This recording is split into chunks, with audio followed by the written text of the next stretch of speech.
अक्षय खन्ना अभी सडनली एकदम बहुत चर्चा में है। 4 से 6 साल तक वो मतलब ठीक ठाक रोल करते रहेंगे। तो संजय दत्त सर से मिले भी हैं। जी, मैंने उनको बताया कि आपकी कुंडली मैंने देखी थी। मैंने कहा कि आपकी कुंडली में कैंसर नहीं था तो कैंसर कैसे हो गया? तो उन्होंने वो बड़े ध्यान से देखे। जो करण जौहर है इनके लिए कैसा होगा? 2026 तो बिल्कुल नॉर्मल रहेगा। फिल्में नहीं चलेंगी मतलब उनकी? किसी की शादी पे तंत्र हुआ था बॉलीवुड में। जितनी शादियां हुई हैं उसमें 2-3 पर तो तंत्र हुआ था। एक्टर्स ऐसे हैं जिन पे तंत्र हुआ हो? एक एक्टर जो कि अब नहीं रहे और महान एक्टर थे, डोनाल्ड ट्रंप का भी कामाख्या में बलि होती है। क्या बात कर रहे हो सर? तो मोदी जी 2029 के पहले ही पद पे नहीं रहेंगे। पॉलिटिकल सिस्टम है, डेमोक्रेसी, वो भी मुझे थोड़ी सी दिक्कत में दिखती तो है। आप कह रहे हो कि जो इमरजेंसी के टाइम पे जिस तरह से इंडिया हो गया था वैसा हाल फिर से देखने मिले? वैसा हाल हो या उससे बुरा हाल हो, ओके। तो आप बाकी सोच सकते हैं क्या चीज़ें हो सकती हैं। डिक्टेटरशिप।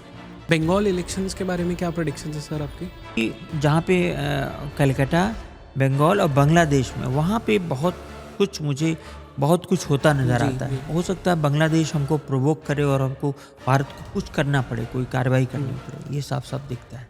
नमस्ते, जय हिंद। मेरा नाम है जयेश गंगन और ये है द आवारा मुसाफिर शो, एक ऐसा पॉडकास्ट जहां हम बात कर रहे हैं भारत के पास्ट, प्रेजेंट और फ्यूचर की। आज के इस पॉडकास्ट पे मेरे गेस्ट है एस्ट्रो सुशील कुमार जी। इस पॉडकास्ट पे हम बात कर रहे हैं 2026 के बारे में। इस पॉडकास्ट पे हम बात कर रहे हैं भारत का फ्यूचर कैसे होगा, और हमने ये भी डिकोड किया कि बॉलीवुड में तंत्र को किस तरह से इस्तेमाल किया जाता है। ये पॉडकास्ट बहुत ज़्यादा इंटरेस्टिंग होने वाला है, स्पेशली फॉर दोज ऑडियंस जिन्हें ऑकल्ट में बहुत ज़्यादा इंटरेस्ट है। So without any further ado, let's start in 3, 2, 1.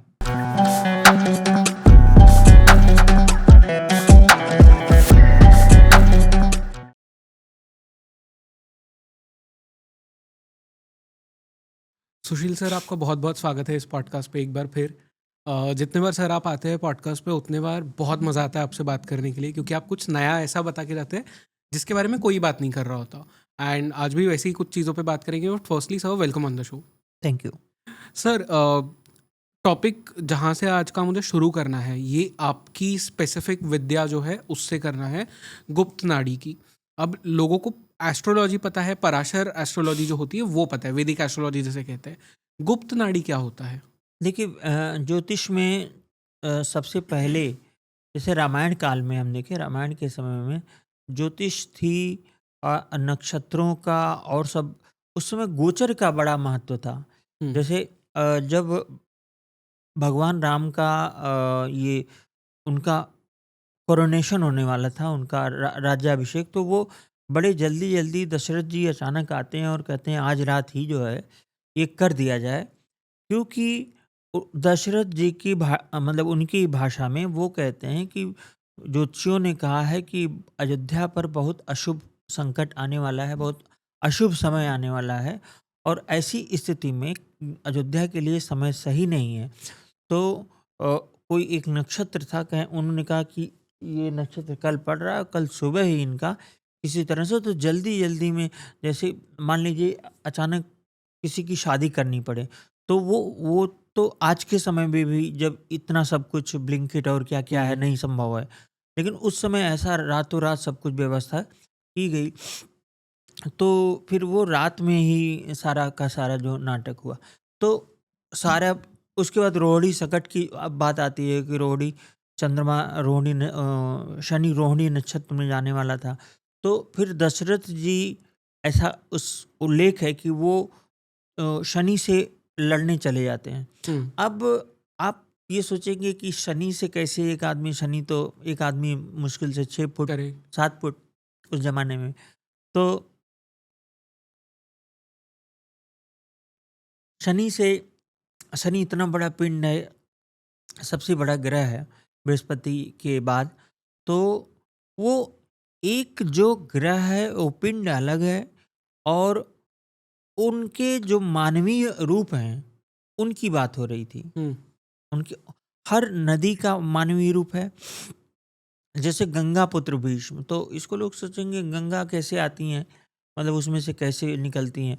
तो इसी तरह से जो जब समुद्र से भगवान राम बात करते हैं तो समुद्र निकलता, तो सबके मानवीय रूप भी हैं, मतलब पर्वत के अम, और यहाँ पे नदियों के, समुद्र के और ऐसे लोगों के।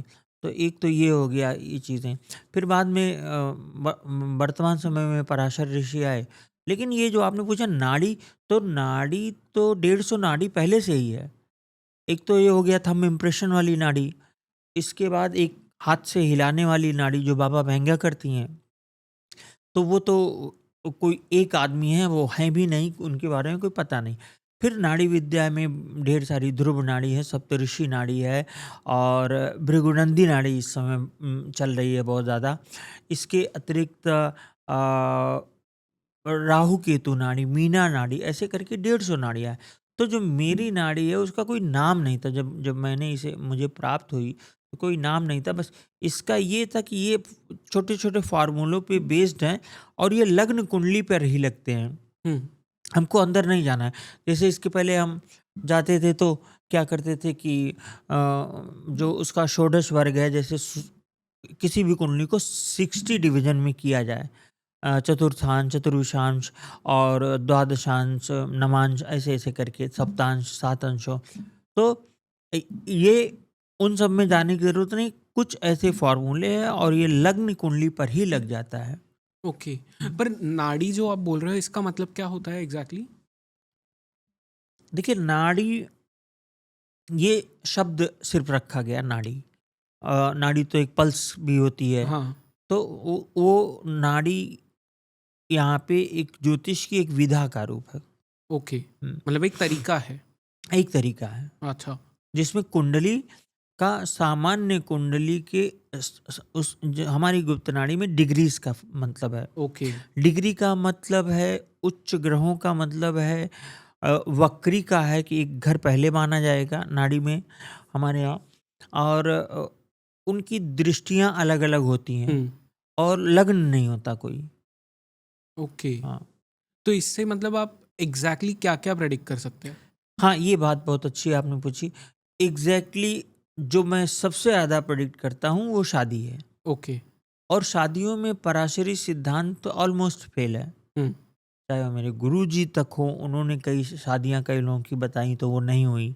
फिर नेक्स्ट ईयर, मतलब 4-4, 5-5 साल तक नहीं हुई। बहुत और ज्योतिषी आते हैं, उनके यहाँ से लोग आते हैं मेरे पास,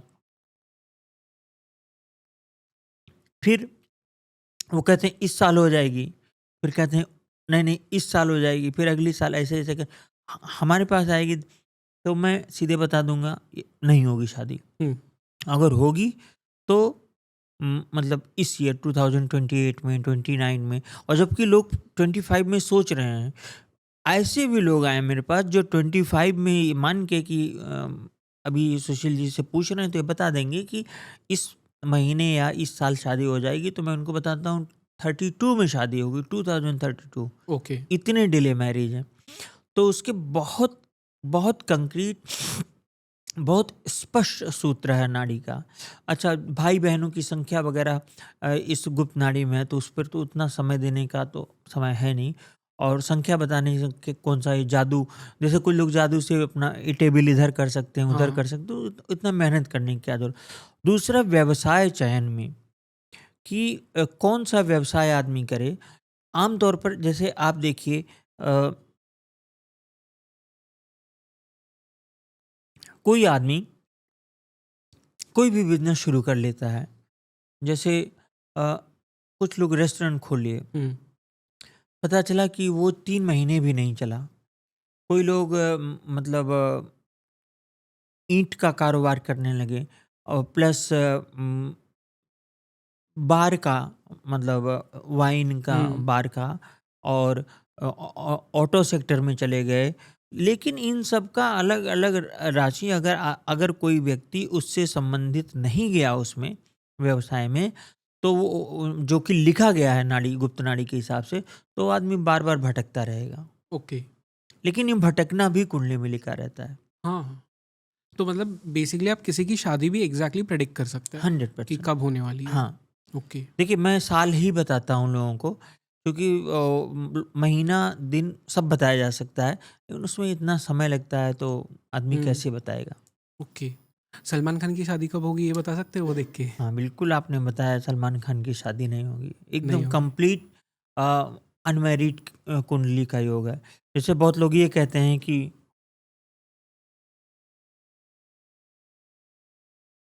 सलमान खान की शादी हो रखी है, हम्म। उनका बच्चा यहाँ है, यहाँ ऐसा कुछ नहीं है। अच्छा, मतलब उस शादी का योग ही नहीं है। शादी का योग नहीं। ओके। सलमान खान की कुंडली बेसिकली एक मतलब मैं ये कहूँ दुर्भाग्यशाली कुंडली है। हम्म। और वो तो बातें मैं नहीं दोबारा रिपीट करूंगा, लेकिन उनको बीमारी बहुत है। आने अच्छा। वाले समय में कोई बड़ी बीमारी डिटेक्ट हो सकती है, ओके। बड़ी बीमारी। और राहुल गांधी, उनकी भी शादी नहीं हुई है। राहुल गांधी पर तो ऐसा सच ये वाला मैंने नहीं देखा है कि शादी होगी कि नहीं होगी, ये नहीं। सलमान खान का मैंने देखा कि नहीं, कोई योग नहीं है। ओके। और आप मुझे ऑफ द कैमरा ये भी बता रहे थे, आपने अक्षय खन्ना की भी कुंडली देखी और गुप्तनाड़ी से भी आपने चेक किया था। जी ये बताइए, अक्षय खन्ना अभी सडनली एकदम बहुत चर्चा में है, हर फिल्म उनकी हिट जा रही है, ये क्यों हो रहा है? देखिए, रामचरितमानस में एक चौपाई है, हानि लाभ जीवन मरण यश अपयश विधियात। तो चाहे वो लॉस हो, चाहे वो प्रॉफिट हो, मतलब जीना मरना यश अपयश सब कुछ विधियात मतलब ईश्वर के, या ईश्वर के अलावा जो आजकल यूनिवर्स बोला गया, मैनिफेस्टेशन में शब्द आता है यूनिवर्स, उसके हाथ में है। तो अक्षय खन्ना, ये हमें कोई ज़रूरत नहीं थी, मतलब ऐसी कोई डिमांड नहीं थी। तो जब ये हिट हुए तो मेरी टीम ने पूछा कि इन पर एक कुछ आप करिए एक। तो मैंने उनको देखा तो मेरे पास बर्थ डिटेल मिला और टाइमिंग नहीं, तो मैं किसी का भी लग्न निकाल लेता हूँ आराम से, ओके। मतलब कुंडली बना सकता हूँ। तो उनकी टाइमिंग मैंने निकाली तो कर्क लग्न की कुंडली, क्योंकि वो उनका चेहरा और वो मुस्कुराने की का जो स्टाइल है, इससे ये पता चलता है कि वो कर्क लग्न के हैं। तो उसमें ये दिखता है अब इस समय कि उनकी शादी बहुत डिले, अगर होगी भी तो बहुत डिले, डिले और डिनायल के बीच में है। एक तो होता है कंप्लीट ना होने का, तो कंप्लीट ना होने का योग तो नहीं है, लेकिन ये भी है कि या तो बहुत देर में होगी या होगी नहीं, वो बराबर एक ही बात है। बच्चा नहीं है हम्म। उनकी कुंडली में, संतान का सुख नहीं है। उन्हें चाहिए भी नहीं, उन्होंने कुछ इंटरव्यूज में कहा है अच्छा। कि उन्हें बच्चा नहीं चाहिए। हम्म। उन्हें लगता है कि वो बहुत ज़्यादा रिस्पॉन्सिबिलिटी है, वो अकेले अपनी ज़िंदगी एंजॉय करना चाहते हैं। हाँ, ऐसा होगा, ऐसा ही होगा शायद, नहीं तो शादी तो कर ही लेते, मतलब सबकी शादियां हो जाती हैं। तो उनको अभी क्या है कि अभी 4 से 6 साल तक वो मतलब ठीक ठाक रूल करते रहेंगे। अब इतना बड़ा भी नहीं हो जाएगा जैसे हाइप बना है धुरंधर हम्म। का, तो हर फिल्म धुरंधर नहीं होगी उनके लिए, लेकिन हाँ, जिस तरह संजय दत्त साहब हैं उसी तरह का उनको रोल मिलता रहेगा, वो करते रहेंगे। ओके। हम्म। आप। जैसे हर हर हर फ़िल्म में संजय दत्त साहब दिख जाते हैं जी। कि किसी न किसी रोल में दत्त। ओके। पर आप तो संजय दत्त सर से मिले भी हैं। जी। क्या बातें हुई उनसे, कैसे इन पर्सन? देखिए, वो पर्सनल बातें तो मैं नहीं बता सकता। एक बात जो पता चली, मैंने उनको बताया कि आपकी कुंडली मैंने देखी थी और मैंने उनको दिखाया कि यही कुंडली है, तो उन्होंने कहा हाँ, यही कुंडली है मेरी, तो कैसे आपको पता चला? तो मैंने उनको बताया कि मेरे पास ये 2006 से है ये कुंडली, मेरे गुरुजी की किसी बुक में थी और उसमें मल्टीपल मैरिजेस के उदाहरण हुए थे एग्जाम्पल में। अच्छा। तब शायद इनकी तीसरी शादी नहीं हुई थी। हम्म। तो ये था कि अभी एक और मैं मल्टीपल मैरिजेस का केस बताऊंगा। तो अ, संजय दत्त साहब से ये जो बात हुई मेरी सबसे खास बात, मैंने कहा कि आपकी कुंडली में कैंसर नहीं था तो आपको मतलब ये कैंसर कैसे हो गया? तो उन्होंने वो बड़े ध्यान से देखे। उन्होंने कहा कि हमने कहा कि जब कैंसर था ही नहीं तो आप किस चीज़ का इलाज कर रहे थे? तो मैंने कॉन्फिडेंटली बोला कि कैंसर था ही नहीं, क्योंकि कैंसर को तो मैं विदिन 30 सेकंड बता सकता हूँ कैंसर है कि नहीं कुंडली में। कोई आदमी गुटखा खाते हैं तो ज़्यादातर लोग मुझसे पूछते हैं मुझे कैंसर तो नहीं हो जाएगा। तो अजीब बात ये है कि ज़्यादातर को नहीं रहता कि, हम्म। और उन्हीं को दिखता है जो कुछ नहीं खाते पीते हैं। तो उन्होंने कहा कि हाँ, इस पर मुझे संदेह है, और किसी एक ज्योतिषी ने और भी बताया था। फिर वो तो मस्त आदमी, उन्होंने कहा कि होगा जो होगा, तो सही हो गया, मैं ठीक हो गया हूँ, कैंसर हो या ना हो। अच्छा, मतलब वो भी श्योर नहीं कि उन्हें था या नहीं था। हाँ, वो भी श्योर नहीं थे। ओके। तो अब आप बताइए कि मेडिकल साइंस में कितना बड़ा मतलब ये करप्शन चल रहा है। करेक्ट। पर जब आपने उनकी कुंडली देखी थी उसमें वो जेल जाने का योग वो सब भी सब दिखा कुछ था? सब था, मल्टीपल मैरिजेस थी, जेल जाने का योग था। जेल जाने के तो कुछ स्पष्ट योग होते हैं, वो मतलब वो तो वैदिक कुंडली मतलब जो पराशरी सिद्धांत है उससे भी बताया जा क्या सकता योग है। होते हैं जो लोग चेक कर सके अपने कुंडली में? पहली बात तो 2-3 चीज़ मैं बताऊँगा। जैसे लग्न के अगल-बगल बराबर मात्रा में ग्रह हों। लग्न है, इधर 2 ग्रह हो, इधर 2 ग्रह, या तो एक घर हो या एक घर हो, या फिर चौथे घर में शनि बैठा हो, तब जेल जाने की संभावना होती है। तो मैं इस चीज़ को देखा कि यूपी के जितने माफिया हैं, तो उन सब की कुंडली में इसी तरह का था। अच्छा। जैसे सबकी कुंडली जैसे खासकर जो आजकल आरोप लगता है कि एक खास बिरादरी, क्षत्रिय बिरादरी हुँ। के लोग, तो कहीं न कहीं से कोई कनेक्शन मेरा निकल ही आता है उन लोगों से। तो हालाँकि मैं अब सबसे दूरी बना के रहता हूँ, मुझे बिल्कुल पसंद नहीं होता, कुछ लोग नाराज़ भी हुए इसमें। तो उसमें है कि जितने लोग जेल गए तो उसमें शनि चौथे में था। ओके। अब ऐसा नहीं पता चला उसके साथ और भी कंडीशंस होती है, पता चला जिसका हुँ। शनि चौथे में वो डर जाए, लेकिन इक्वल ग्रह होने चाहिए। मान लीजिए छठे में है तो इधर 8वें में बराबर होना चाहिए। चौथे घर में 1-2 ग्रह है तो 10वें घर में भी 2 ग्रह होने चाहिए, ये है ओके, योग। ओके। पर ये गैंगस्टर लोग आपके पास में आते हैं ऐसे कुंडली दिखाने? देखिए गैंगस्टर क्या, ये तो पब्लिकली घूम रहे हैं, कोई पूछ तो कौन पूछ रहा है? दूसरा अ, जैसे अभी जो गैंगस्टर वहाँ बचे हुए हैं, तो वो मेरी ही कास्ट के क्षत्रिय ही हैं, हुँ। सूर्यवंशी। तो वो लोग कहीं न कहीं से रिश्तेदारी तो निकल ही आती है सबकी, तो ओके। कुछ न कुछ। तो उसी रिश्तेदारी के थ्रू आते थे, लेकिन अब मैं मेरा अपना मूड भी है इस हिसाब से, जैसे किसी ने मुझे रात में 2 बजे कॉल कर दिया, हुँ। तो फिर मैंने सबको ब्लॉक व्लॉक कर दिया, फिर मैं कुछ नहीं करता। मैं अपनी ओके। शर्तों पे, ऐसा नहीं कि मैं किसी से प्रभावित हो जाऊँ, चाहे जो भी हो। मैं 2 एक पॉलिटिशियंस हैं, वो लगातार मुझे फ़ोन कर रहे हैं, लेकिन वो मुझे नहीं पसंद है, तो मैं उनकी कुंडली नहीं देख सकता। हुँ। ये ओके। राखी सावंत की कुंडली देखी है आपने? ओके। पॉलिटिशियंस में पूछना चाहता था मैं कि पॉलिटिशियंस में किन-किन की आपने कुंडली देखी है और क्या-क्या पता चला है उसमें? नहीं, जैसे मोदी जी की कुंडली तो मैं उनकी पहले से देखता आ रहा हूँ, और जब उनका नाम भी नहीं था, तो 2008 या 9 में मैंने 5 लोगों में इनकी कुंडली से भी बताया था कि प्रधानमंत्री बनने के योग।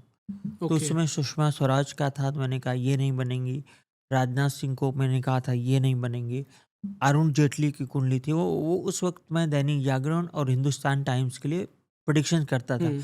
और 2008-6 में पहली प्रेडिक्शन किया, और 2008 में 2008 में मैंने प्रेडिक्शन की, जब लोग ये जान रहे थे कि एल के आडवाणी जी ही अगले प्राइम मिनिस्टर होंगे, इंडिया शाइनिंग वगैरह चल रहा था, सबको मालूम, कांग्रेस को भी मालूम था वो बनेंगे।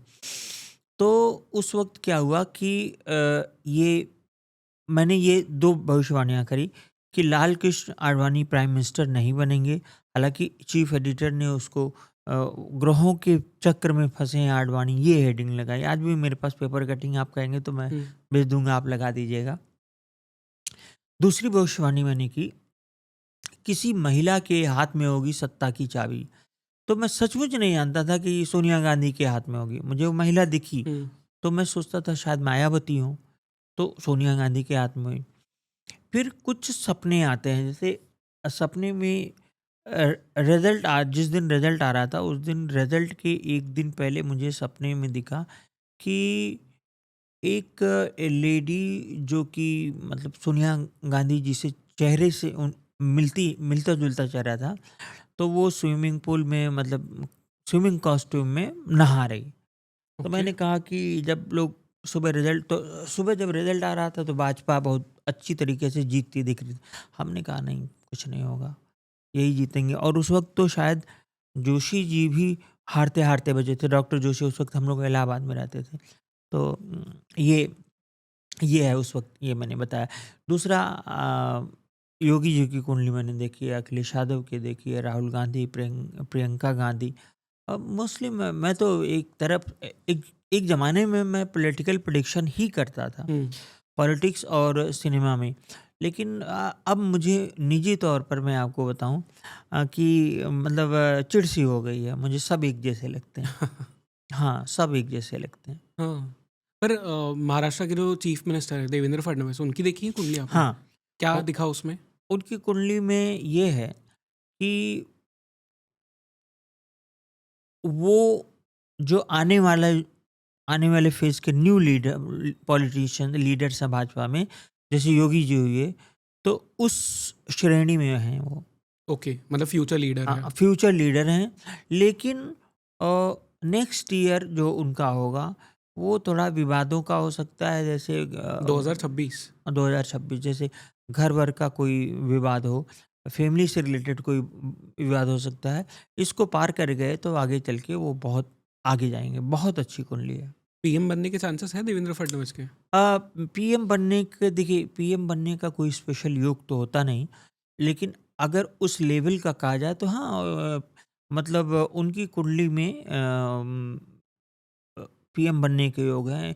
योगी जी की कुंडली में पीएम बनने के योग हैं, लेकिन मोदी जी के हटने के बाद, क्योंकि मैंने पहले भी कहा कार्यकाल पूरा नहीं करेंगे, हम्म, तो मोदी जी 2029 के पहले ही पद पे नहीं रहेंगे। तो उनके बाद मुझे इनमें से कोई नहीं दिखता, अच्छा। कोई भी आदमी नहीं दिखता। और कभी कभी ये दिखता है मुझे कि जो करंट पॉलिटिकल सिस्टम है, डेमोक्रेसी, वो भी मुझे थोड़ी सी दिक्कत में दिखती है। क्या बात कर रहे हो सर? हाँ, क्योंकि हमारे यहाँ तो प्रेसिडेंट रूल का कोई है नहीं। हाँ, प्रेसिडेंट रूल 356 के तहत राज्यों में लगाया जा सकता है। तो आप बाकी सोच सकते हैं क्या चीज़ें हो सकती हैं। डिक्टेटरशिप। तो उसमें ये नहीं रहेंगे, मोदी जी नहीं रहेंगे, अमित शाह डिक्टेटरशिप बनेंगे, वो भी डिक्टेटर नहीं बनेंगे? रहेंगे। अच्छा, वो भी नहीं रहेंगे? तो किसके चांसेस दिखते हैं फिर आपको? राम जाने। हम्म, ओके। हम्म। पर उसके बाद में आपने कहा कि देवेंद्र फडणवीस, योगी जी, इन सब के इसमें है वो फ्यूचर ये लीडर। लोग, जो ये बुरा समय दिखता है मुझे कि हम्म। उसमें जो बुरा समय मुझे दिखता है, तो उसमें 29-30 के बाद में जब चुनाव वगैरह होंगे, तो तब इन लोगों का नंबर आएगा। अच्छा, तो मतलब और भारत एक बार जो कहा जाता है कि वो गुरु बनेगा ये सब, तो ये 29-30 के बाद ये संभावनाएं प्रबल हैं अच्छा, तो आप कि कह रहे हो कि जो इमरजेंसी के टाइम पे जिस तरह से इंडिया हो गया था, शायद वैसा हाल फिर से देखने मिले? वैसा हाल हो या उससे बुरा हाल हो। ओके। हाँ, चूंकि देश में मंगल की दशा चल रही है, तो अभी ये दिसंबर ही मैंने भविष्यवाणी कर रखी है हाँ। कि दिसंबर ही बहुत अच्छा नहीं। नवंबर के बारे में तो मैंने सीधे कहा था कि खूनी नवंबर होगा, और वैसा ही भी निकला। वहाँ बम ब्लास्ट हुआ और सब हुआ। तो दिसंबर भी बहुत अच्छा नहीं है इस मामले में। ओके। हम्म, और 2026 भारत के लिए कैसा है? 2026 कई मामलों में अच्छा होगा, जैसे एनर्जी सेक्टर के लिए बहुत अच्छा होगा, पावर सेक्टर के लिए बहुत अच्छा होगा, डिफेंस में इक्विपमेंट्स लिए जाएंगे नए नए, हो सकता है भारत कुछ निर्यात करना शुरू कर दे, और खेलों में बहुत अच्छा परफॉर्म करेंगे। मतलब ये मान के चलिए कि स्पोर्ट्स में भारत का मेडल वगैरह आ सकता है, इस तरह का है। लेकिन दूसरी तरफ इकोनॉमी के लिए अच्छा साल नहीं है, और एजिटेशंस होंगे, बहुत आंदोलन होंगे। ये अच्छा। तो मैं बोलता आ रहा हूँ कि चाहे वो आरक्षण को लेके हो, आरक्षण विरोध को सपोर्ट सपोर्ट में, या धार्मिक वो दंगे हो सकते हैं, ये सब बहुत ज़्यादा दिखता है। ओके। और मतलब ब्लड शेड दिखता है। और 2026 में आपने कहा कि भारत स्पोर्ट्स में अच्छा करेगा, तो 2026 में T20 वर्ल्ड कप भी है, भारत जीतेगा? क्रिकेट की तो बहुत जानकारी नहीं हो सकता है जीत जाए, है ना? जो कि स्पोर्ट्स के लिए अच्छा है 2026। ओके। हाँ। एंड जो करण जौहर है, इनके लिए कैसा होगा? करण जौहर के लिए ये जो मतलब सामान्य समय चल रहा है, बहुत ही सामान्य। हम्म। 2026 तो बिल्कुल नॉर्मल रहेगा। ओके। हम्म, फिल्में नहीं चलेंगी मतलब उनकी? हम्म। और रणवीर सिंह के लिए? रणवीर सिंह का जैसे देखिए, आप खुद ही देख लीजिए कि धुरंधर फिल्म रिलीज हुई, तो उसमें रणवीर सिंह का नाम बहुत ऊपर नहीं आ रहा है, सिर्फ अक्षय खन्ना का नाम आ रहा है। तो उसी तरह रणवीर सिंह चलेंगे, जैसे रणवीर सिंह हुए, विक्की कौशल हुए, तो ये सब अभी चलते रहेंगे, मतलब स्लो पेस में दिखते हैं मुझे। मुझे जो एक्टर जिसकी मैं कुंडली पर रिसर्च किया, वो रणबीर कपूर, वो कुंडली अच्छी दिखती, वो मतलब अच्छी रेस के, लंबी रेस के घोड़े हैं। और उनकी शादी कैसी चलेगी आलिया भट्ट के साथ? ठीक चलेगी। किसकी, आप मुझे कुछ बता रहे थे, किसी की शादी पे तंत्र हुआ था बॉलीवुड में? देखिए, तंत्र, मैं नाम तो नहीं लूँगा क्योंकि बहुत ज़्यादा विवाद हो गया था, तो लेकिन जितनी शादियाँ हुई हैं उसमें 2-3 पर तो तंत्र हुआ था।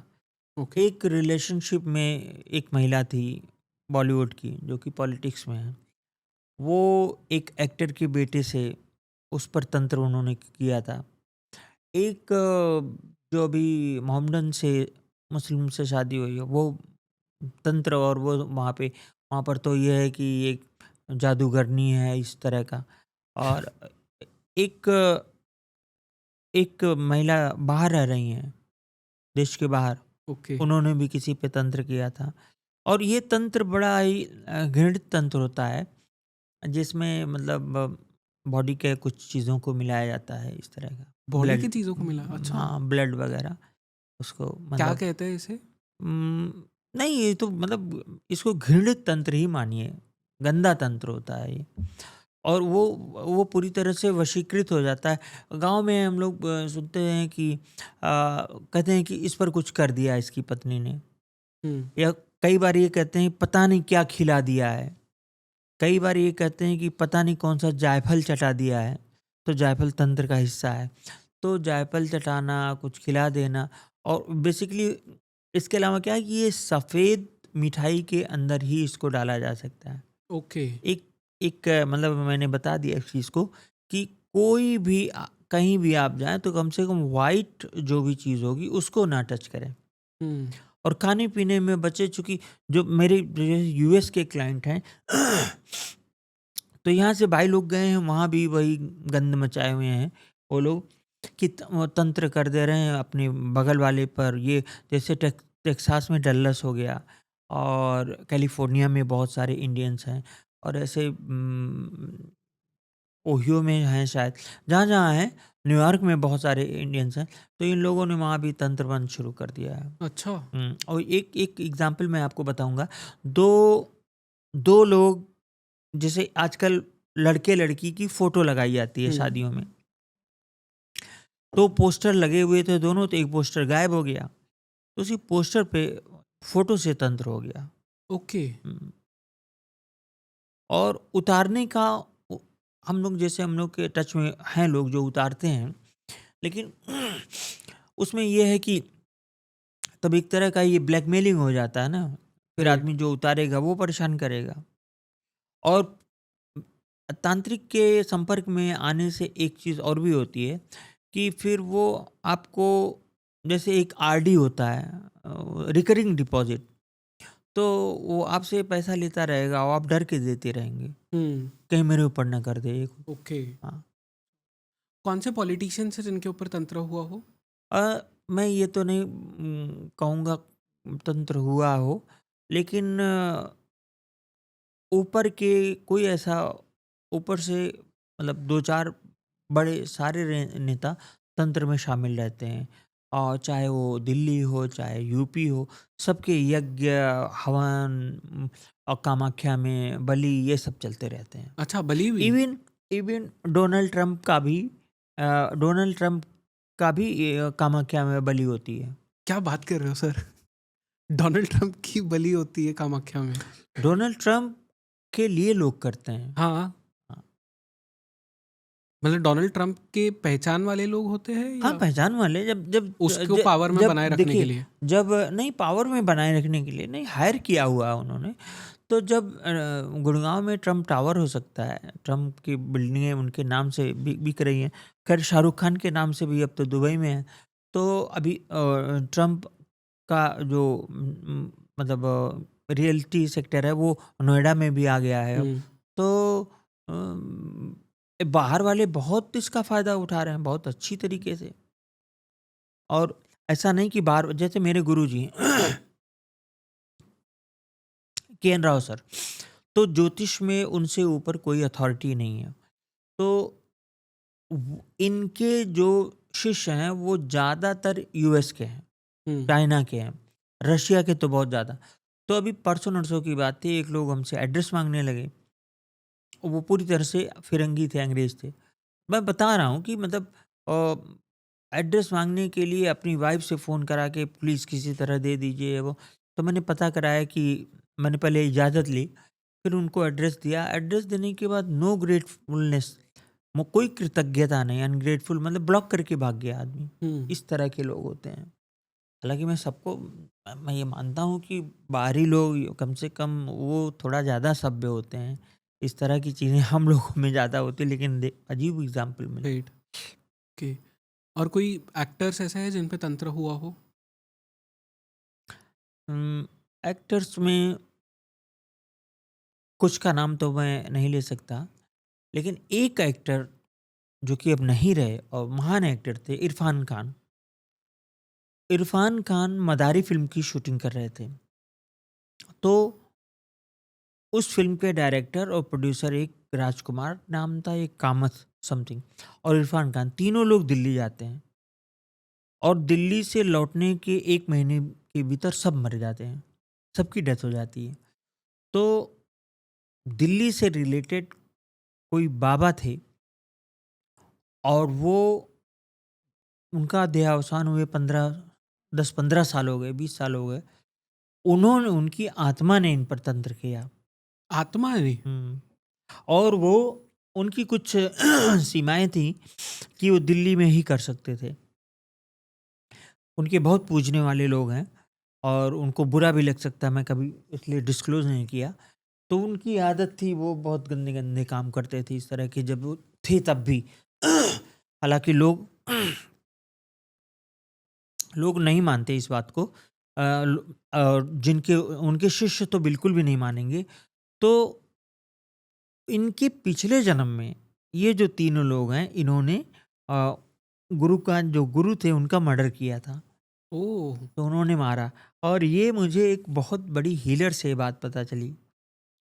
और वो फ़िल्म स्टार्स की हीलिंग करती हैं, बहुत बड़े-बड़े एक्टर्स की हीलिंग करती हैं। ओके। तो सुशांत सिंह राजपूत को भी तंत्र से किसी ने मारा? सुशांत सिंह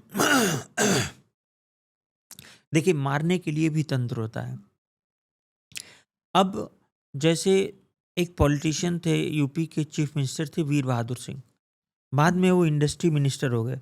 तो जैसे आजकल चल रहा है योगी जी का, कि सेंटर वाले उनसे परेशान हैं, वो चाहते हैं कि वो आगे न बढ़ें, या वो चाहते हैं कि मैं पीएम बन जाऊँ, इस तरह की बातें हैं। तो कांग्रेस के ज़माने में भी ये था कि एनडी तिवारी जब थे, तो उन चीफ मिनिस्टर हुए, तो उनसे डर गए लोग, तो उनको सेंटर में बुला लिए तुरंत। ऐसे करके कई नेताओं को, गोविंद बल्लभ पंत और सबको सेंटर में बुला लिया गया। तो वीर बहादुर सिंह बहुत ज़्यादा वो हो रहे थे, पॉपुलर हो रहे थे, तो उनको बुला लिया गया, और इंडस्ट्री मिनिस्टर बनाया गया, और स्पेन गए हुए थे वो। और गांधी परिवार के ही व्यक्ति ने उन पे मारण क्रिया का प्रयोग किया, बनारस में। मतलब राहुल गांधी वाले गांधी परिवार?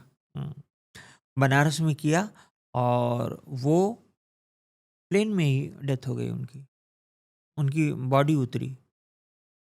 तो ये उसी समय चंद्रा स्वामी का डंका बज रहा था। हम्म। और चंद्रा स्वामी से जुड़े हुए वीपी सिंह के अलावा कोई ऐसा आदमी नहीं था जो ना जुड़ा हो।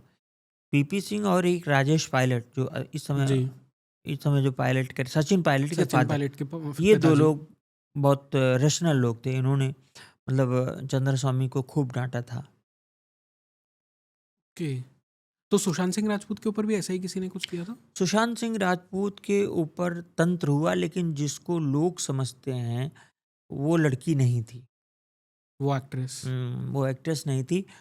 वो बहुत हाई लेवल से हुआ, और पहले तंत्र हुआ जिसमें वो आदमी पूरी तरह से मतलब ड्रग्स में और इसमें चला गया, जो भी हो। लेकिन जो डेथ हुई अल्टीमेटली, वो तंत्र के प्रभाव से ही हुई। हुआ तो वो मर्डर ही था, लेकिन सुसाइड नहीं था। सुसाइड नहीं था। वो तो कुंडली बताती है सुसाइड नहीं था। सुसाइड के तो योग होते हैं। ओके। अब ये बात अलग है कि आजकल आकाशिक रीडिंग और आकाशिक रिकॉर्ड, और मैंने कम से कम 20 लोगों से सुना कि सुशांत की आत्मा उनसे कांटेक्ट कर रही थी।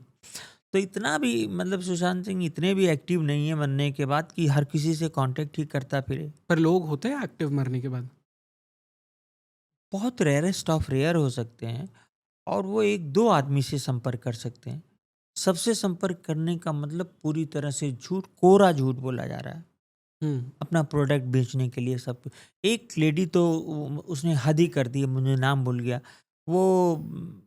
सभी कहा कि रावण से मैंने मतलब रावण से आकाशिक रिकॉर्ड में मैंने रावण को बुलाया, तो वो जो है जल लेने जा रहे थे, और उन्होंने बताया कि सीता जी को हम इसलिए लाए थे कि मेरा उद्धार हो सके। तो मैं तब पकड़ा उसको, उस लेडी को मैंने बहुत सुनाया, क्योंकि वाल्मीकि रामायण में तो रावण एक विलन है पूरी तरह से। सीता जी को अगर वो अपने तारण मतलब उद्धार के लिए ले जाता, तो उनका बाल पकड़ के खींचते हुए थोड़े ले जाता। पहली बार दिखाते हैं कि बाल पकड़ के ले जाके रखता है रथ में, और दूसरी बार जब वो जटायु से युद्ध होता है, तो उस वक्त सीता जी एक पेड़ के आड़ में छुप जाती हैं, तो बालों सहित घसीटता हुआ रावण ले जाता। तो वो तो एक विलन था, मतलब उससे उससे खतरनाक विलन अभी तक पैदा नहीं हुआ जो जो वो करता था। सीता जी को के अगेंस्ट कुछ कर नहीं सकता था, क्योंकि नल कुबेर का उसको श्राप था कि अगर तुमने उसकी किसी भी स्त्री की इच्छा के विरुद्ध कुछ करना चाहा तो तुम्हारा सर फट जाएगा पूरी तरह से। तो वाल्मीकि रामायण को लोग मतलब क्या बोले, ठीक से पढ़े नहीं।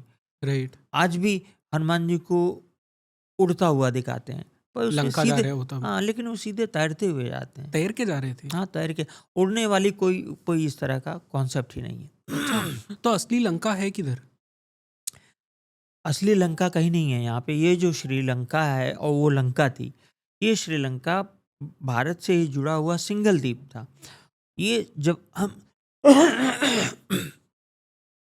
ऑस्ट्रेलिया न्यूजीलैंड के बगल में कोई जगह थी लंका, और वो 1000 किलोमीटर, वो तो या 1200 किलोमीटर या 1400 किलोमीटर है, तो ये लंका तो बिल्कुल पास में है। हाँ। तो ये तो रामायण में ही प्रूफ हो गया है कि ये नहीं था।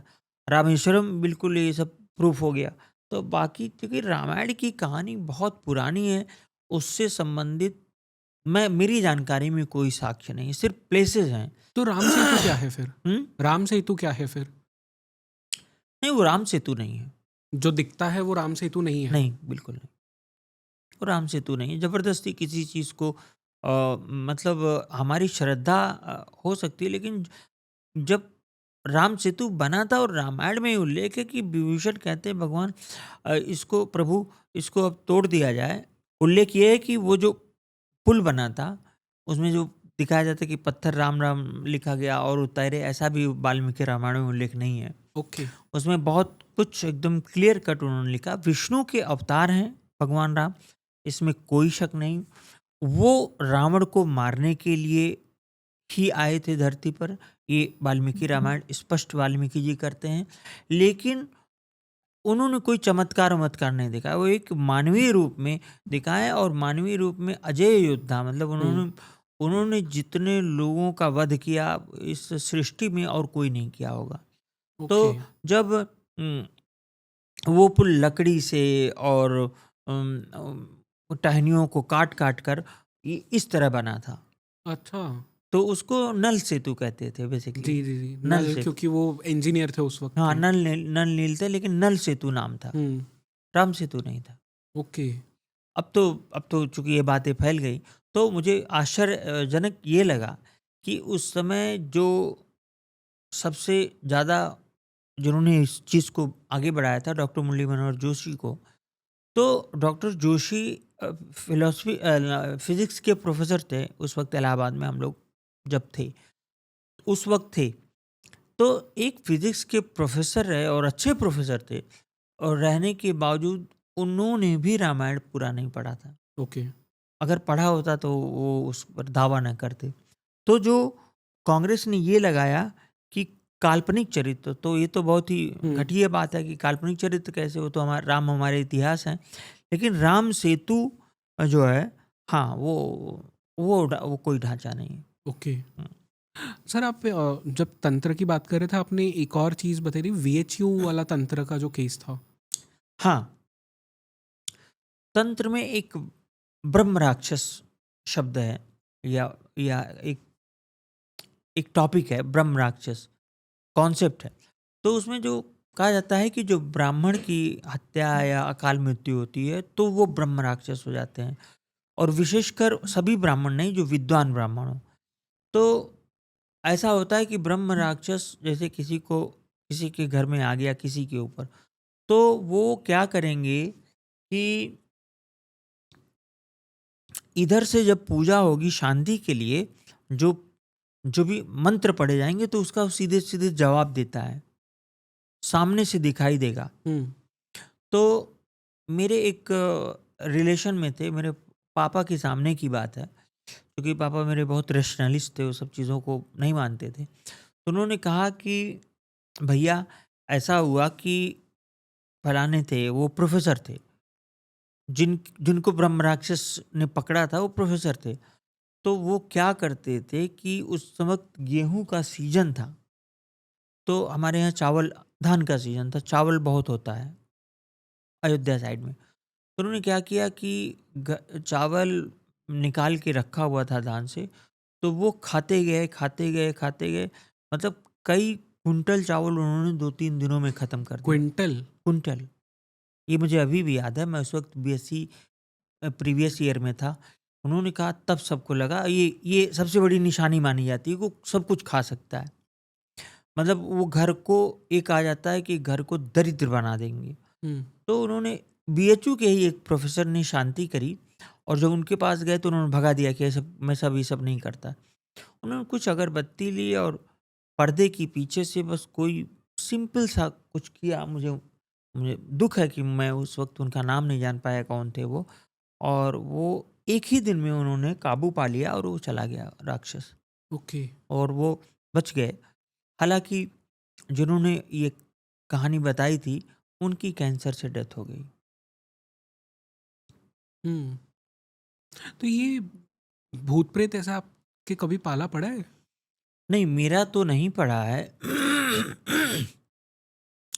लेकिन मेरे जानने वाले बहुत लोग इससे पीड़ित हुए, उनके घरों में बहुत सारी संकट आए और बहुत सारी पूजाएं हुई।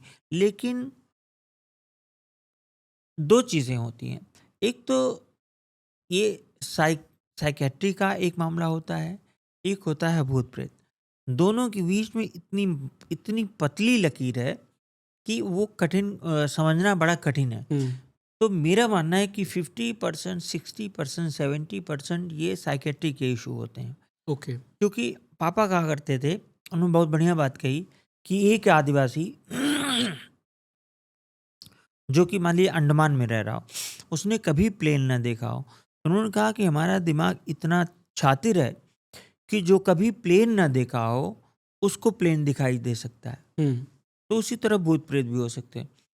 लेकिन अ, इसको डिनाई बिल्कुल नहीं किया जा सकता, क्योंकि ये इनके लिए देवियों का, जो 10 महाविद्याओं का जो अवतरण हुआ, तो 10 महाविद्याएं, विद्या से इनको शांत किया जाता है, तो उसको कैसे अवॉइड किया जा सकता। लेकिन जहाँ तक मुझे मालूम है, रामायण में और महाभारत, इन 2 महाकाव्यों में भूत प्रेत वगैरह का जिक्र नहीं।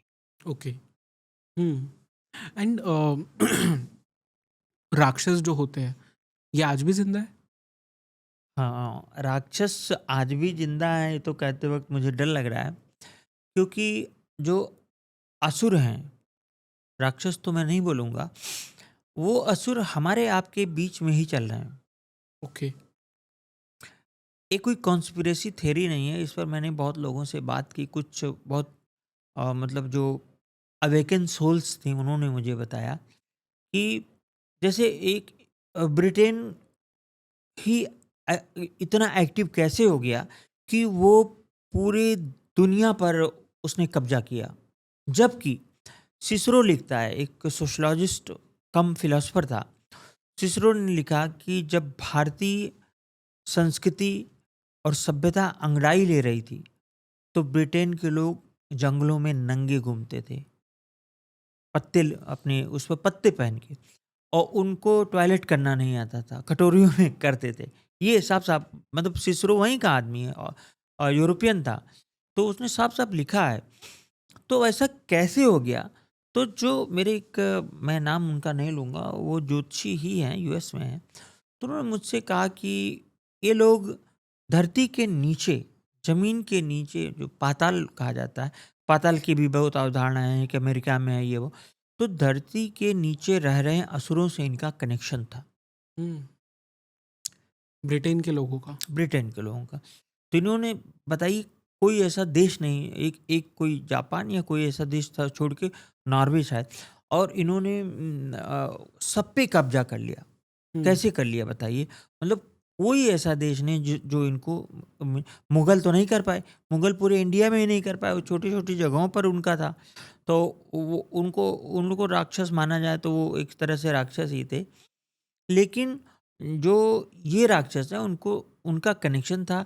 आज वो ब्रिटेन से वो लोग शिफ्ट होके दूसरे बड़े देश में चले गए हैं, और वहाँ एक एयरपोर्ट है, उसके नीचे बताते हैं उनके ठिकाने हैं। अच्छा, हाँ, एयरपोर्ट के नीचे। हाँ, एयरपोर्ट के मतलब नीचे। ये चीज़ लगभग सभी जानते हैं। हुआ क्या कि जब नासा बना, नासा के बनने से पहले हुआ क्या था वहाँ पे, ये मरीन का काम करते थे वो इंजीनियर्स जो थे। तो उन्होंने देखा कि एक 700-800 मीटर का सांप, या 1 किलोमीटर मानिए, और कितना चौड़ा उसकी सीमा नहीं, कितना लंबा सीमा नहीं। जब उनको दिखा तो समुंदर वाला काम उन्होंने छोड़ दिया, तो वो नासा का काम करने लगे। तो इस जल के अंदर कितनी चीज़ें हैं, रामायण में जब स्पष्ट कहा जाता है कि सुरसा नाम राक्षसी एका करके, तो वो मैनाक पर्वत, वो भी नीचे, वाल्मीकि रामायण को मैंने जो चीज़ें हैं उनको ठीक से पढ़ा, तो वो नीचे से उठ के आता है कि समुद्र कहते हैं, उसमें दिखता है कि समुद्र देव कहते हैं कि तुम हनुमान जी की अगवानी करो और उनको विश्राम करने को कहो। उसके बाद सुरसा से कहा जाता है उसकी परीक्षा लेने को। तो वो ज़मीन, तो जल के नीचे भी बहुत, समुंदर में पता नहीं क्या-क्या है। और उसी तरह पे ज़मीन के नीचे ऐसा थोड़ा है कि मेटल और ओर या आयरन ही है। पता नहीं क्या-क्या चीज़ें चल रही हैं। और यहाँ तक कि मतलब सबसे ट्रस्टेड व्यक्ति जो दयानंद सरस्वती, जिन्होंने ये आर्य समाज की स्थापना करी, उन्होंने कहा कि सूर्य पर भी जीवन है। और उन्होंने कहा कि उन लोगों का टेम्परेचर ही रेजिस्ट, वो और कहीं नहीं आ सकते। तो उसकी बाद में लोगों ने कुछ सूर्यवंश से जोड़ा उसको। फिर जो सूर्य का कुंती और सूर्य का मिलन होता है, तो आप बताइए, एक सूर्य तो एक स्टार है, तो एक स्टार का, इतना बड़ा स्टार है, तो तारा जहकता हुआ गोला पूरा आग का, फिर वो कैसे संबंध बना सकते हैं एक महिला से, है ना? कुंती जी तो भगवान कृष्ण की बुआ थी, सभी रिश्तेदार थे।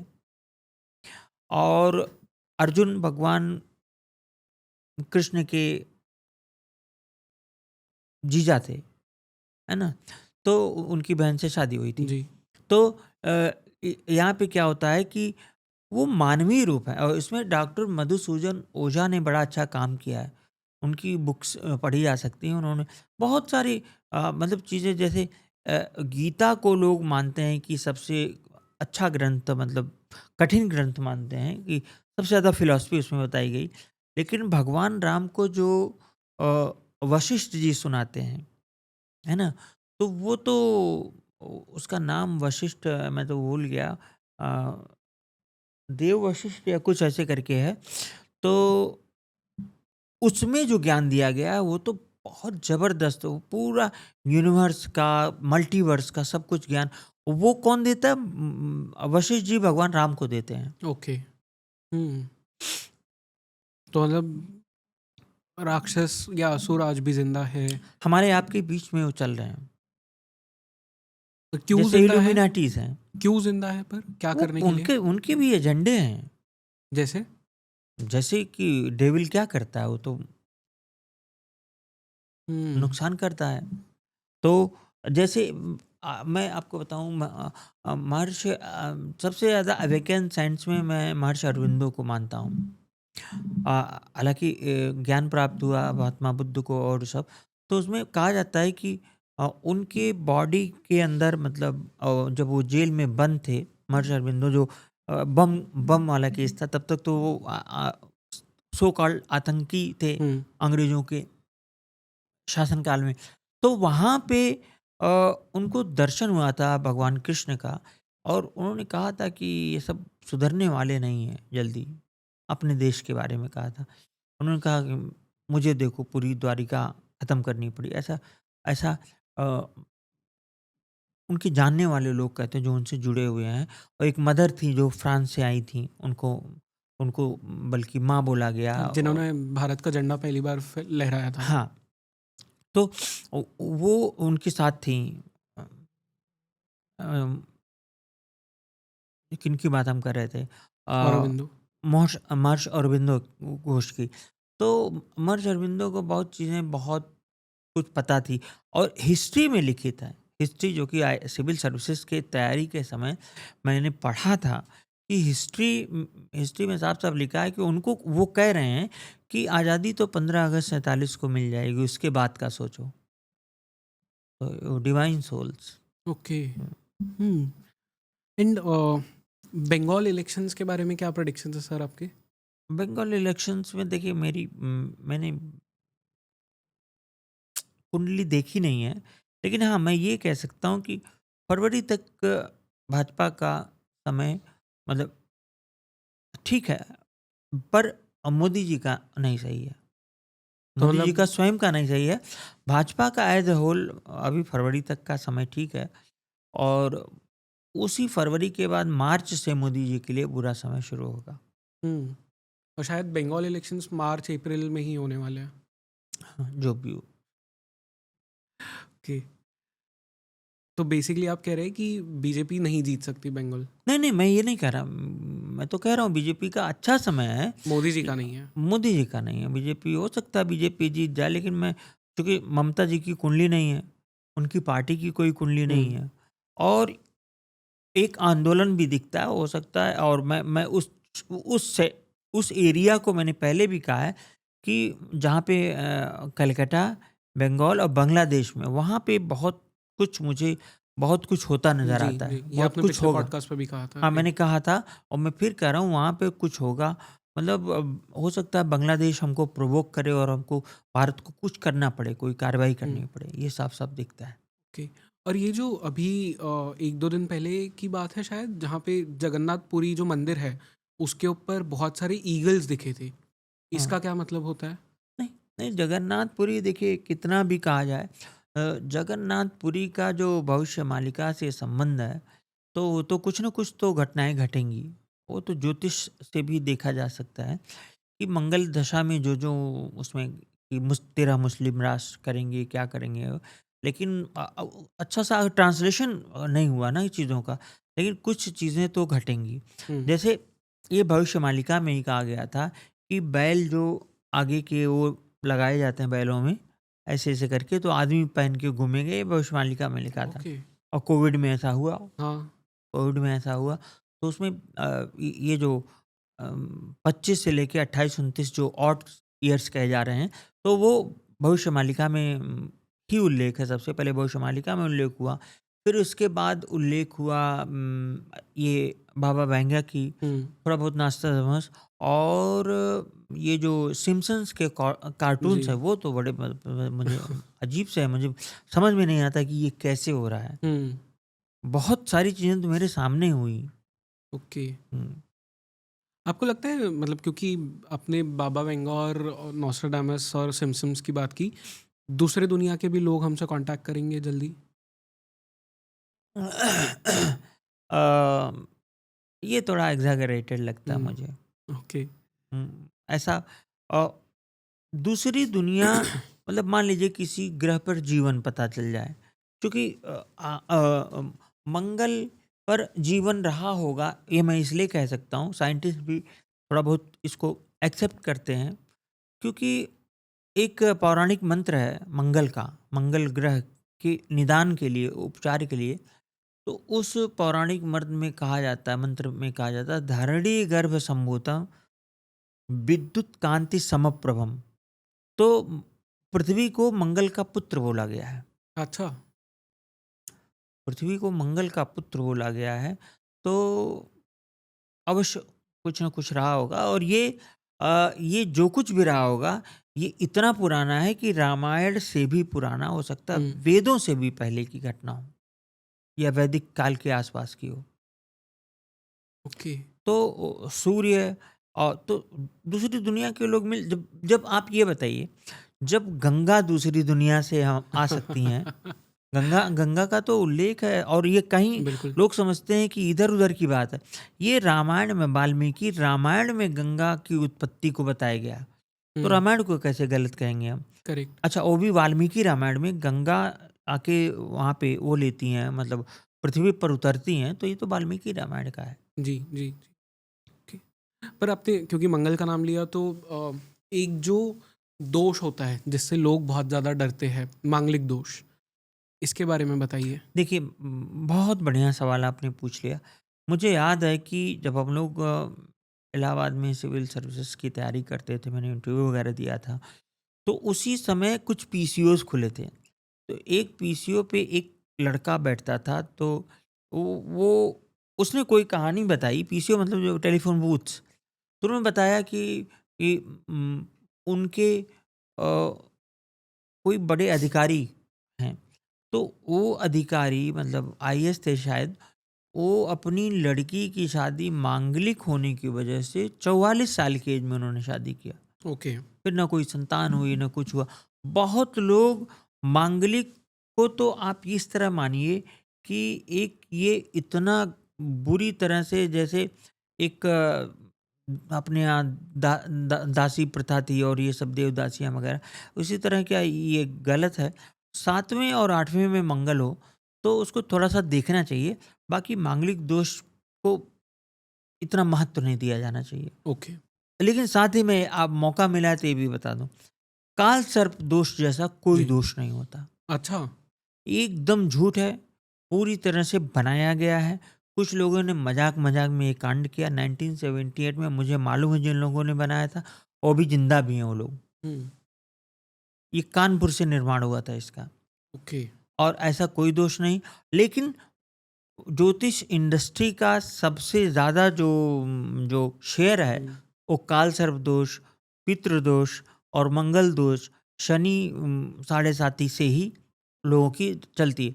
हमसे कई लोगों ने बहुत बड़ी बड़ी मतलब वो है मतलब वेबसाइट्स हैं जो पूजा पाठ कराती हैं, तो हम्म। उन्होंने कहा कि आपको ये ऐड शूट करना, हमने कहा कर लेंगे।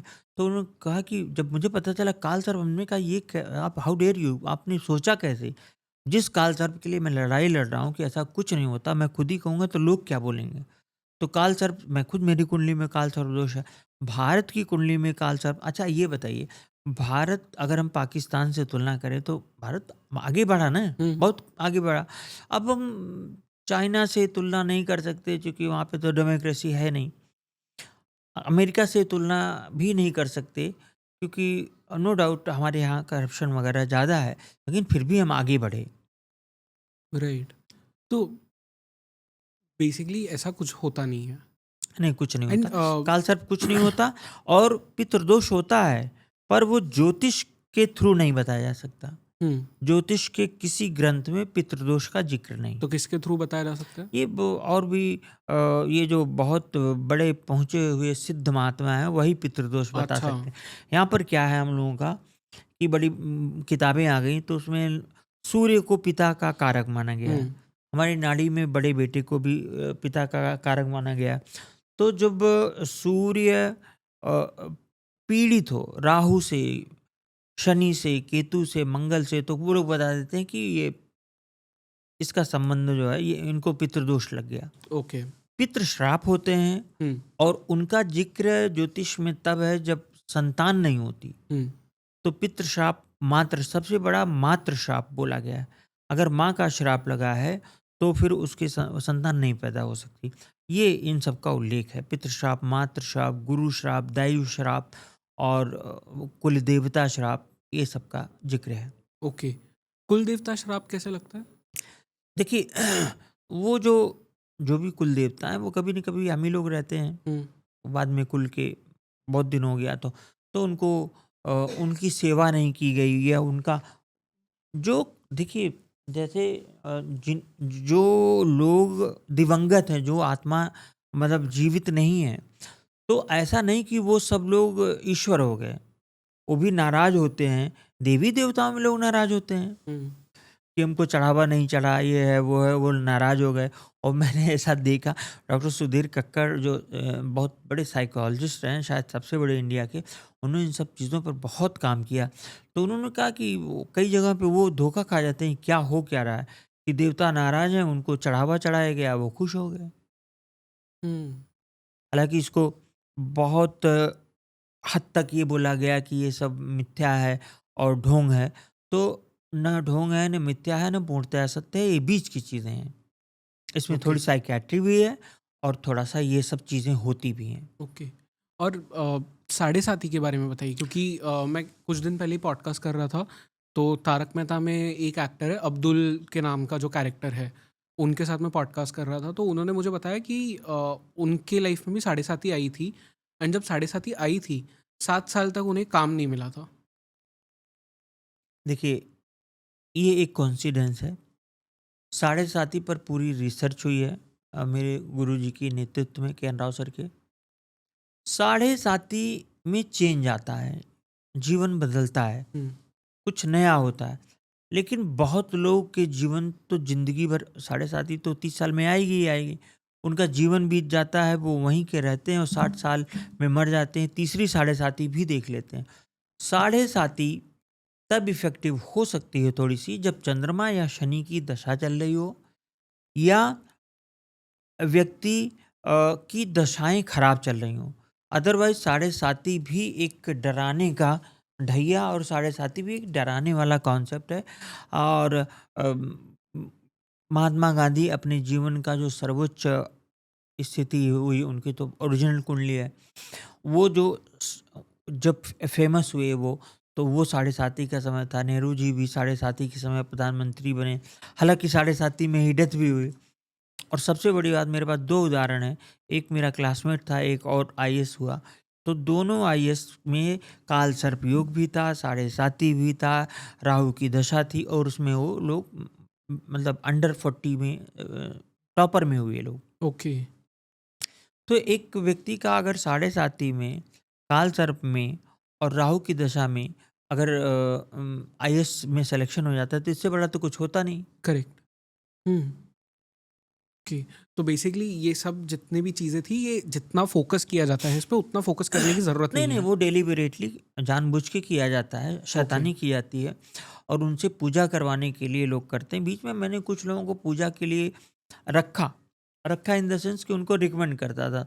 तो वो एक पंडित जी थे, वो जाके डराने लगे हम्म। और बुजुर्ग थे, उनको मैंने सोचा कि ये भी कुछ कमाई धमाई कर लेंगे, नहीं तो वो 500,000 रुपये था। तो उनको मैंने कहा कि ठीक है, आप इतना 55-51,000 या 1 लाख रुपए लीजिए, पूजा करिए। तो वो जाके गड़बड़, मैंने फिर उनको ब्लॉक कर दिया, क्योंकि सोसाइटी में रिफॉर्म्स की ज़रूरत है। हम्म। हिंदू एक हम एक ऐसे समाज हैं पूरी दुनिया में जिसने रिफॉर्म किया और बार बार रिफॉर्म्स हुए हमारे यहाँ। चाहे वो राम के ज़माने में रिफॉर्म्स हुए और कृष्ण के ज़माने में रिफॉर्म्स हुए, बुद्ध आए टोटली रिफॉर्म किए, हालांकि उनका रिफॉर्म इंडिया में फेल हो गया। उसके बाद जैनिज़्म आता है, फिर सिखिज़्म आता है। तो हम तो रिफॉर्म करने वाले सोसाइटी, कोई कोई कैथोलिक तो कह नहीं सकता, उनमें तो अभी भी ये पृथ्वी चपटी है, जबकि उनको कहना चाहिए। अच्छा, जूडिज़्म में भी यही है और कुरान में भी, हर जगह पृथ्वी चपटी है। गोल तो करेक्ट। हमारे यहाँ ही थी। हम्म। ताकि हमारे यहाँ गोल होने के बावजूद भी जो चीज़ें चपटी थी उनको सही किया गया। समय समय पर लोग आते गए, समाज सुधारक आए और वो चीज़ें उन पर मतलब रोक लगाई गई। ये बहुत अच्छा हुआ, मतलब ऐसे-ऐसे राजा हुए, तो ये है। राइट। ओके।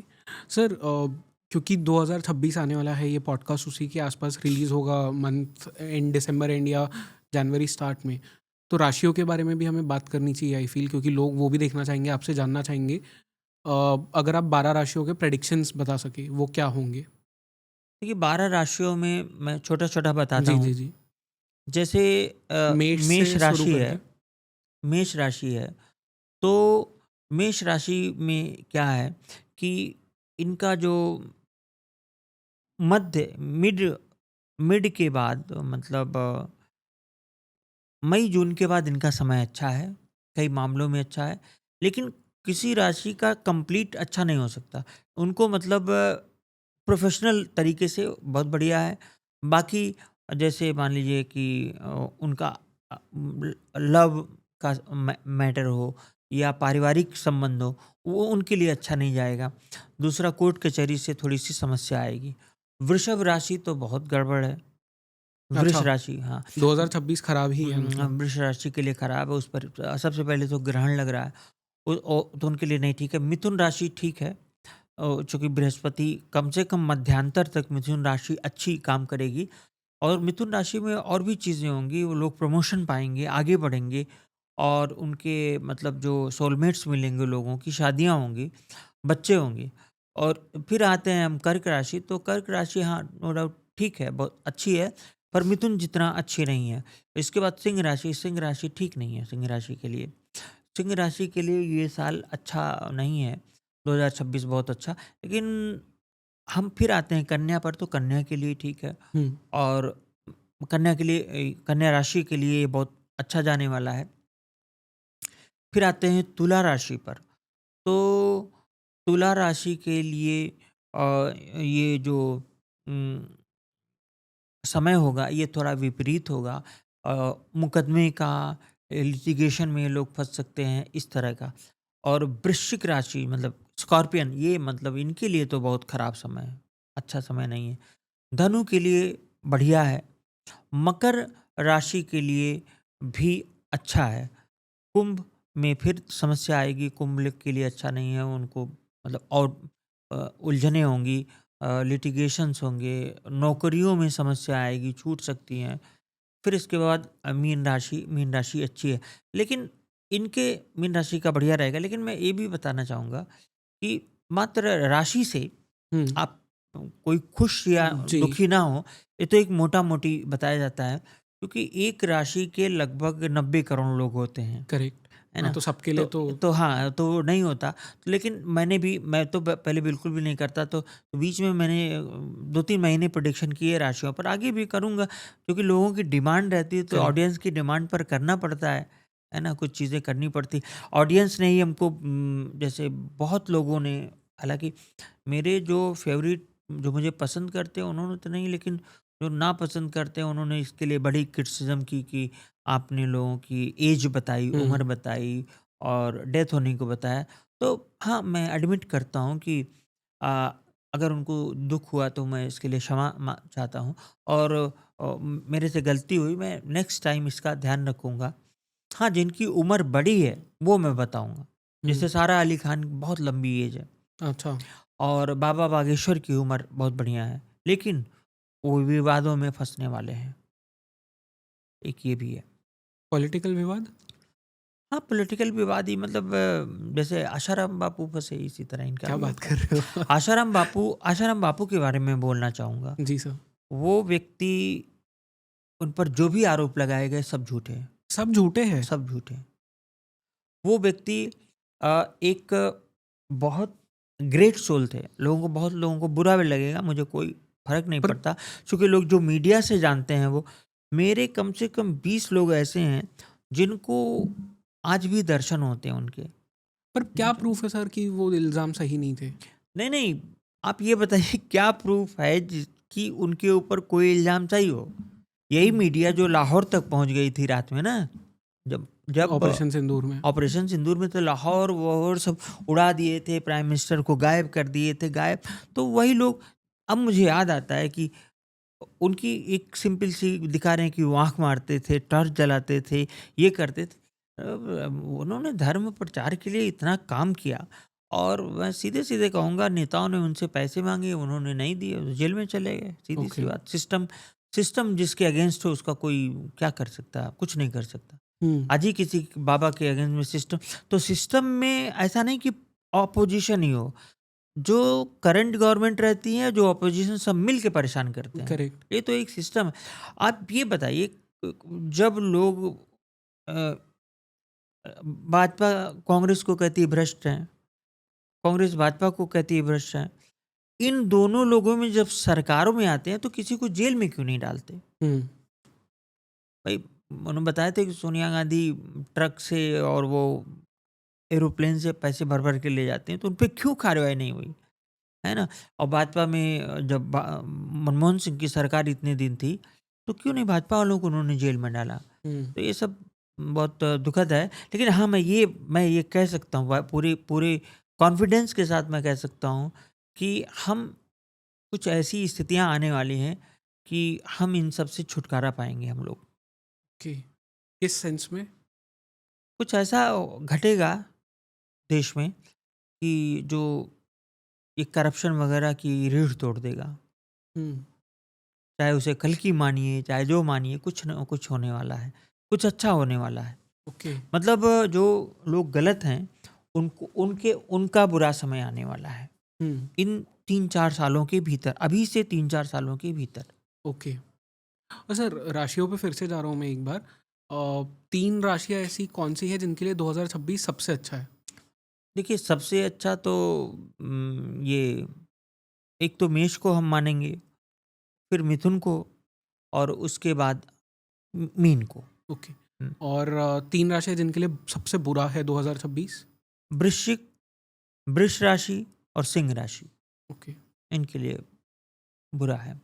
और 3 राशियाँ ऐसी कौन-सी है जो सबसे ज़्यादा पैसा कमाने वाली है 2026 में? नहीं, पैसे के बारे में राशि से तो बताना थोड़ा-सा लोग दुखी हो जाएँगे।